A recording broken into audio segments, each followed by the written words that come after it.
Have you ever had an experience staying at a motel that was not what you were expecting? These 5 individuals share with us the worst of the worst. You might expect an uncomfortable bed. You don't expect to be stabbed in the middle of the night.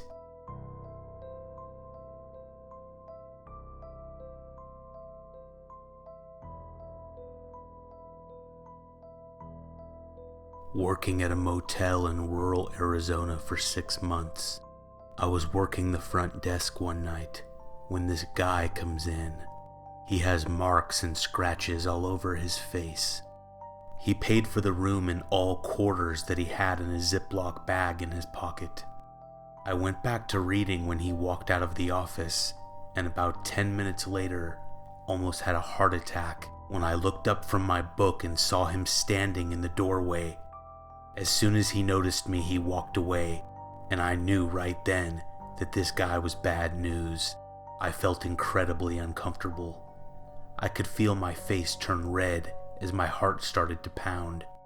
A minute later, I walked out of the office to look around. The guy was nowhere in sight, but I could see that the door to his room was open. Seconds later, I was facing the opposite direction of his room when I heard the sound of running behind me. I turned around to see the guy sprinting right at me. I froze in disbelief for a second and then ran back into the office.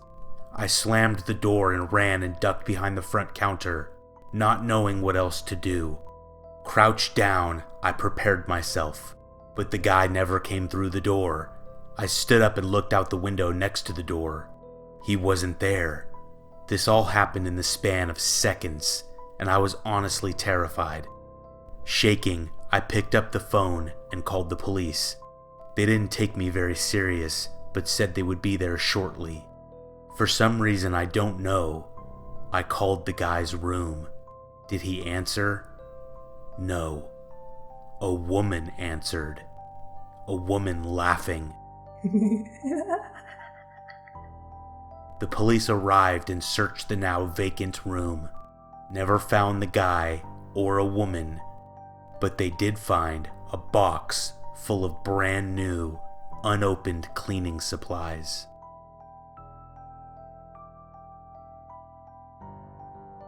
Working at a motel in my hometown, there was a particular room that was always unoccupied, and the employees would use it to take naps. One night, the place was almost completely vacant and was very slow, so I decided to go take a nap for 20 minutes. I went into the room and checked to make sure it was empty, and then closed and locked the door. I turned off the light and laid on the bed. The only light that illuminated the room was from right outside the window on the patio. I fell asleep quick. Not sure how long after, I felt someone sit down on the edge of the bed. I jumped up and was horrified. The room was completely dark, and I could see nothing. The light outside the window was no longer on. I jumped up and ran to the door, expecting someone to stop me, but no one did. I undid the chain and bolted outside. All the lights on the patio were now off, and I ran as fast as I could back to the front office. I have no idea who it could have been, but someone was in that room with me. I've come to realize working late at a motel that the things that shake you the most are not the weird noises you hear or the overwhelming feelings of loneliness at 3 a.m. The stuff that really gets to you simply being things that your guests do. There have been a few good incidents that have shaken me a bit over my tenure. An intoxicated man waving his gun around at 3 a.m. A woman having a schizophrenic breakdown in a room and having a violent dispute with herself, and a man wandering the halls, talking to himself for hours on end. I can remember one incident that struck me as extremely odd. One night, a few hours after I had arrived for my shift, a guest kept coming down and aimlessly wandering around the lobby and breakfast area. He was doing extremely odd things like talking to himself and sitting down at a breakfast table only to stand up and switch chairs at the same table every 2 to 3 minutes. Every time I asked him if he needed help, he would jerk a little and mumble that he didn't need anything. A few hours or so after he finally went to his room, he came back down and said that he had turned his heater on, and it made him short of breath and needed me to call an ambulance. So even though I was confused, I obliged. About a minute later, the hotel's fire alarm started going off. The whole time the firemen were going up and down from his room, they kept asking if he had anyone with him or if he was alone. And I kept telling them that he was in fact alone and had no other guests in the room with him. After the firemen left and everything was back to normal, I went to look in the man's room.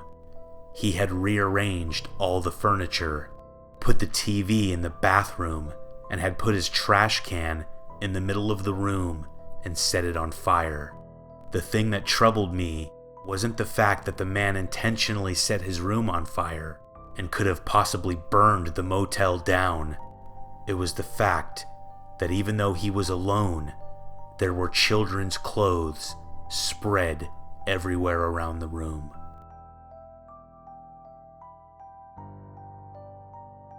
A few years ago, I was driving from Texas to Louisiana to help my dad move when I stopped at this tiny, crappy motel right off the highway. It was very late at night, and it was the only option I could see.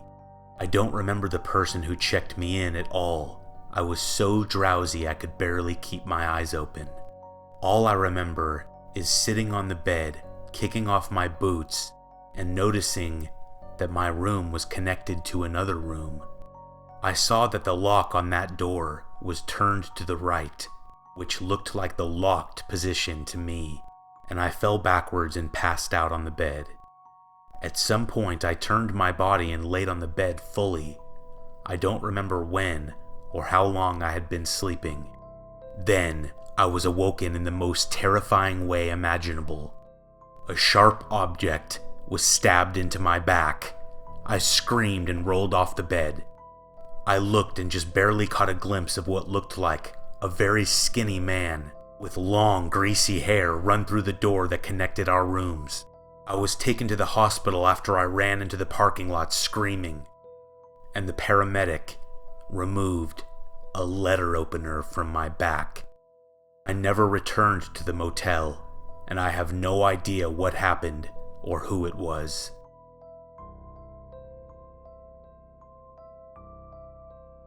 I worked at a motel many years ago when I was 18.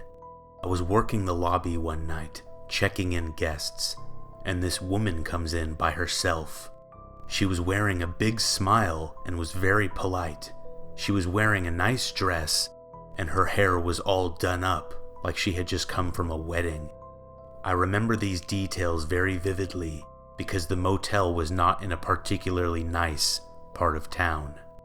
Hookers and drug addicts came in regularly. This lady was very nice and very out of place, but at the same time, she creeped me out. Her attitude was so over-the-top friendly and happy, it seemed fake or exaggerated. A couple times as she was talking to me, her smile completely disappeared and then came back a second later. She paid for the room and I gave her the key.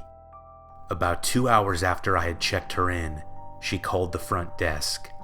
My manager answered and the lady asked to speak with me. When I picked up the phone, she made this extremely loud noise and then hung up.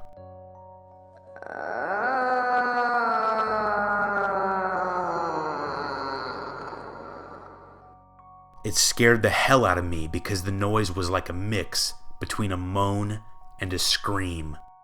I stood there completely shocked and asked my boss how she sounded while on the phone with him. He said she sounded nice and didn't make any odd noises. After seeing that I was noticeably on edge, my boss went up the stairs to her room. He ran back down the stairs a minute later and frantically grabbed the phone and called 911. The room was covered in blood and there was nobody inside.